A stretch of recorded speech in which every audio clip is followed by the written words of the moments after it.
안녕하세요. 저는 오늘 하루도 죽지 못해 살고 있는 한 가정의 주부입니다. 이제 제 나이도 60이 넘어가는군요. 그동안 별일 다 겪었지만 30년 전 제가 겪었던 일은 지금도 잊혀지지가 않습니다. 그때 저희 가족은 여름 휴가로 가평에 놀러가게 되었습니다. 햇볕이 좋은 맑은 날씨에 길거리에 팔고 있는 옥수수를 사서 먹으며 즐거운 휴가의 분위기를 느끼면서 펜션에 도착했습니다. 간단하게 짐을 풀고 불놀이를 즐기며 놀다 보니 하루가 빠르게 흘러가 어둑해지는 저녁이 되었습니다. 남편은 저와 딸이 맛있게 먹을 수 있도록 숯불에 고기를 굽기 시작했고 저는 된장찌개와 딸이 먹을 수 있는 햄도 구우면서 배고프다는 딸 입에 밥과 햄을 쏙 넣어 주었어요.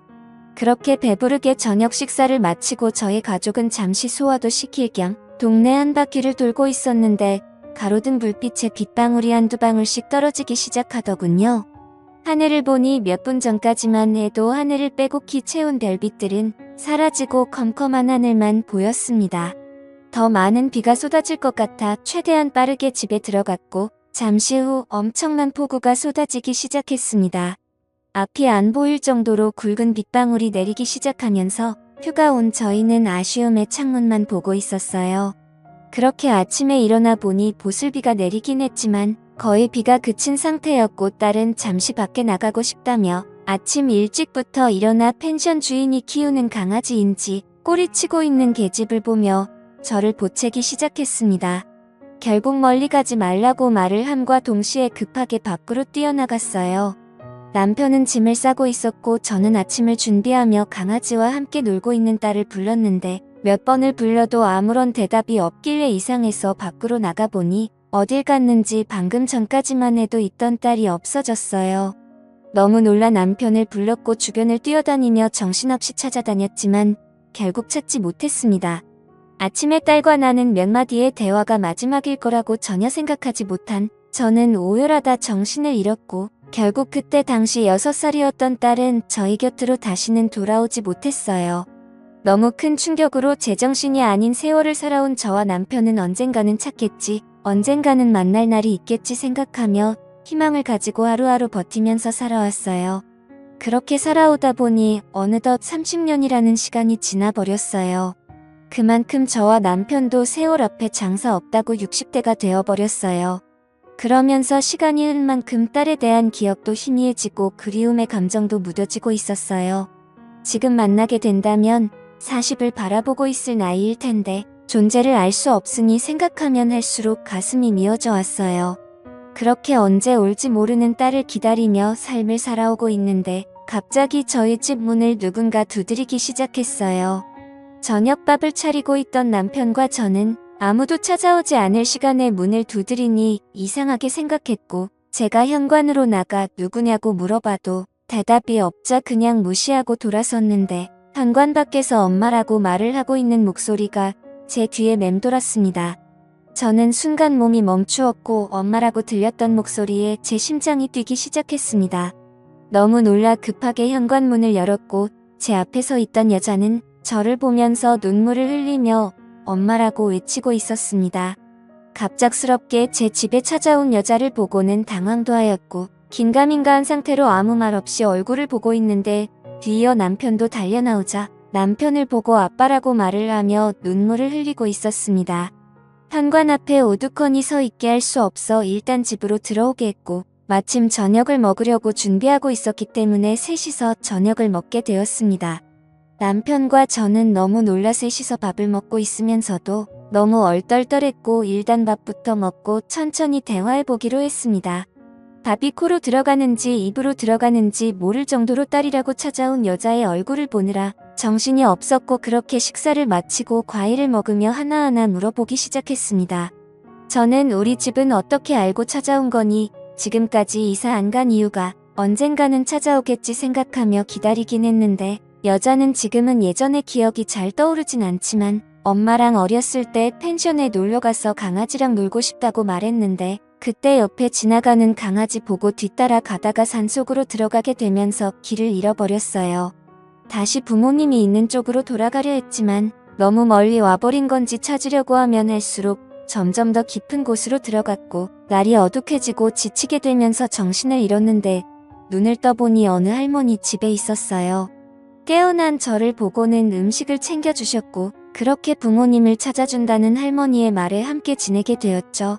정말 잘해주셨고 부모님이 오실 때까지 매일 눈물을 흘리며 기다렸는데 할머니께서 부모님이 사고로 세상을 떠나셨다는 말을 하면서 저를 키워주셨어요. 그때 당시 너무 어렸던 저는 잘 몰랐기 때문에 혼자 계셨던 할머니 밑에서 자라오기 시작했어요. 할머니는 외로웠던 자기 옆에 있어줘서 고맙다며 항상 말해줬던 게 기억나네요. 정말 잘해주셨는데 할머니께서 몸이 많이 안 좋으셨는지 저는 결국 고아원에 들어가 성인이 될 때까지 살다 보니 어렸을 적 엄마가 주소를 말해줬던 게 어렴풋이 성수동이라는 동네와 저희 집이 인사주택으로 되어 있다는 것만 기억해. 시간이 될 때마다 그런 곳 위주로만 돌아다니면서 동네 주민분들 중 연세 드신 분들에게 돌아가신 부모님 관련된 소식을 듣고 싶어 물어보며 돌아다니며 세월을 보냈는데 동네 주민분들과 대화를 하던 중 그때의 일들을 기억하고 계시는 할머니를 만나게 되면서 부모님께서 살아계시다는 말을 듣게 되었고 여기까지 오게 되었어요. 이 말들을 듣고 있는데 저는 눈물을 흘리고 말았습니다. 과거의 상황들이 하나도 틀리지 않았습니다. 그렇게 바라고 바라던 딸의 얼굴을 볼 수 있었다는 거에 너무 감사했습니다. 동네 주민분들이야 워낙 저희 가정사를 잘 알고 계신 분들이 몇 분 있었기 때문에 그분들 중 한 분과 만나게 된 것 같아 너무 감사했습니다. 더 이상 다른 건 물어볼 필요도 없었습니다. 과거의 일들이 모두 생생하게 떠오르기 시작했고 그때의 미안함 때문에 저는 제 딸의 손을 잡고 고개를 떨며 아무 말도 할 수가 없었습니다. 오랜 세월이 흐른 만큼 어색함도 교차했고 조심스럽게 이런저런 이야기를 하면서 그동안 힘겹게 살아온 딸의 인생을 들으며 너무 소중한 시간을 함께하고 있었습니다. 저희는 늦게까지 대화를 이어나갔고 다음날 출근을 해야 한다며 다시 오겠다는 딸의 말에 아쉬운 표정을 남기며 신발을 신고 있는 딸에게 가지 말라고 말하고 싶었지만 그동안 살아온 세월이 있기 때문에 그런 감정을 억누르고 손을 잡고 다음 날 꼭 다시 와달라는 말을 하면서 보내줬습니다. 30년의 세월이 흘렀고 6살 때의 기억이 거의 나지 않는다는 딸을 보며 안타까움에 가슴이 미어졌고 그동안 죽은 줄로만 알고 부모 없이 살아온 세월이 얼마나 힘들었을지 도저히 상상이 안 되었습니다. 그동안 못해준 것들 세상 떠나기 전에 모든 걸 다 해주리라 다짐하면서 다음 날이 빨리 오기를 기다렸습니다. 너무 기분이 들떴고 딸의 얼굴이 아른거려 남편과 저는 잠 한숨 못 잤네요. 딸은 매일 저녁 저희 집에 찾아왔고 주말의 경우 아침부터 와서 함께 시간을 보내줬고 마음이 너무 앞선 저는 그동안 해주지 못했던 것들 해주려고 모든 걸 다 내어주었습니다. 힘들게 일하며 퇴근 시간에나 볼 수 있는 게 싫어해줄 수 있는 게 금전적으로 지원해주는 것밖에 없어 딸에게 카페 하나 차려줬고 매일을 카페에서 시간을 함께 보냈네요. 그리고 살던 집에 어렸을 때의 딸의 방을 다시 리모델링해서 모든 걸 다시 새롭게 시작하며 서로가 점점 안정이 되고 자리가 잡힌 줄 알았는데 하나의 문제가 있었습니다. 예전부터 만나왔다던 남자가 있는데 정리했다고 말은 했지만 밤늦게 전화 오고 밖에서 통화하고 싸우는 소리가 들리다 보니 신경에 거슬리기 시작했습니다. 그런데 저녁에 보리를 보고 카페에 들어갔는데 딸이 말했던 그 남자와 단둘이 대화를 하고 있는 것 같았습니다. 저는 밖에서 그 남자가 나오기만을 한참 동안 기다렸고 밖으로 나오자마자 그 남자에게 다가가 경은 이 엄마라는 말을 하면서 따로 대화하기를 원한다며 다른 카페로 자리를 옮겼습니다. 그리고 딸에게 빚이 있다는 걸 듣게 되면서 갚지 않고 계속 도망치길래 정신적으로 너무 힘들다며 나중에 자기도 무슨 짓을 저지를지 모르는 이 엄마라면 대신 빚을 갚아달라고 저에게 화를 내기 시작했습니다. 이런 문제를 30년 만에 만나게 된 부모에게 말하지 못한 건 당연하다고 생각해 이 남자에게 빌린 돈 1억을 대신 갚아줬습니다. 경은이와 결혼할 줄 알고 장사한다는 거 모자란 보증금 빌려줬는데 나중에 원금까지 다 까먹었다며 돈은 받았으니 다시는 찾아오지 않겠다고 말하면서 상황을 마무리 지었습니다. 이런 문제로 인해 얼마나 불편하고 힘들었을지 생각하니 너무 마음이 아팠습니다. 집에서 저는 자연스럽게 이런저런 이야기하면서 상처되지 않을 선에서 조심스럽게 그 남자에 대해 말을 하면서 이력을 갚아줬으니 다시는 찾아오지 않을 거라며 미안해하는 딸을 다독여줬습니다. 30년의 세월 동안 부모 없이 살아보겠다고 발버둥치다가 이런 일들이 발생된 것 같아 마음이 너무 무거웠지만 앞으로 모든 일이 잘 될 거라고 좋게 생각했습니다. 그런데 생각지도 못한 문제가 발생되면서 손발이 떨리기 시작했고 딸과 그 남자의 대화 속에 듣게 된 진실의 충격을 받고 말았습니다. 늦은 새벽 갈증이 나서 주방으로 내려가려고 하는데 딸이 밖으로 조용히 나가는 모습을 보게 되고 그 남자가 아니면 통화할 일이 없을 거라 생각해 또 접근하고 있는 건가 의심스러워 조심스럽게 현관 앞에서 통화하는 소리를 듣고 있었습니다. 그거 먹고 나르지 마라. 내가 지금 여기서 얼마나 혼신의 힘을 다해서 연기하고 있는지 알아? 여기 완전 부자인 거 알지? 이 집이며 돈이며 모두 내 거가 될 거니까 조금만 기다려. 나중에 다 내 명의로 돌려달라고 말할 거야. 그때 같이 살면 되지. 좀 답답해도 기다려. 이 사람들 살면 얼마나 살겠냐. 밑작업이 얼마나 중요한지 몰라. 일단 이력 받은 걸로 생활비 좀 하고 있어. 그리고 나 지금 이렇게 나와서 통화하면 안 돼. 제발 전화 좀 그만해. 이러다 들키겠어. 지금 거의 마무리되고 있는데 모든 계획이 실패했으면 좋겠어. 제발 생각 좀 하고 살자. 우리 인생도 좀 펴야 할 거 아니야. 의심을 사게 되면 나중에 유전자 검사하자고 할지도 모르잖아. 그럼 빼박이야. 내가 전화할 때까지 무조건 기다려. 그럼 끊는다. 이 말들을 현관 앞에서 듣고 있는데 몸이 굳어 움직이지도 않았습니다.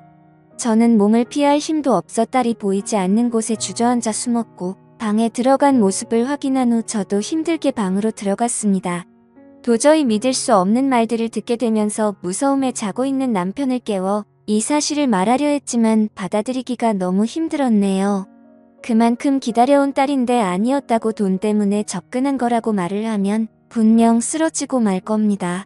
저도 지금 힘겹게 정신 붙들고 있는데 혈압이 높은 남편은 아마 이번 일이 밝혀지면 세상을 떠날 수도 있을 것 같다는 불안감에 모든 상황 조용히 해결해야겠다 생각했고 다음날 남편과 저에게 애교 부리며 딸 행세를 하고 있는 의문의 여자에게 아무렇지도 않게 평상시 때처럼 행동했습니다. 이 여자가 계획한 것처럼 그냥 우리가 세상을 떠날 때까지 조심이라도 하면 될 것을 이런 사실을 걸려서 또 다른 상처를 줬다는 게 버티기가 너무 힘들었네요. 남편은 출근하고 의문의 여자도 카페로 출근을 했습니다. 저는 친구를 만나야 한다며 저는 친구들 만나야 한다며 저녁에 카페에 들린다고 웃으면서 말했고 아무도 없는 집에 혼자 남아 의문의 여자 방에 들어가 바닥에 떨어진 머리카락들을 주워서 유전자 검사를 진행했습니다. 통화 속에 나온 진실의 유전자 검사할 필요도 없었지만 그래도 믿기 싫어 확인해보고 싶었습니다. 집에 돌아와 한참을 멍하니 있으면서 함께 찍었던 사진들과 추억이 모두 거짓이었다니 생각하며 핸드폰에 담긴 추억들을 보며 한참을 울었고 저녁이 되고 길 건너편에서 열심히 웃으며 일을 하고 있는 의문의 여자를 보고 있으니 그냥 이대로 살까 딸로 받아들이고 살까? 다시 예전으로 돌아가기 이대로 모른 척하고 살다가 세상 떠났으면 좋겠다는 생각이 들었습니다. 그토록 기다렸던 일들이고 보고 싶었던 딸이었는데 이 모든 사실이 거짓이라도 나 혼자만 사실이라고 믿고 있다면 아무렇지도 않게 살아갈 수 있을 텐데 이런 생각들로 머릿속이 복잡해졌고 결국 카페에 들어갈 수 없었습니다.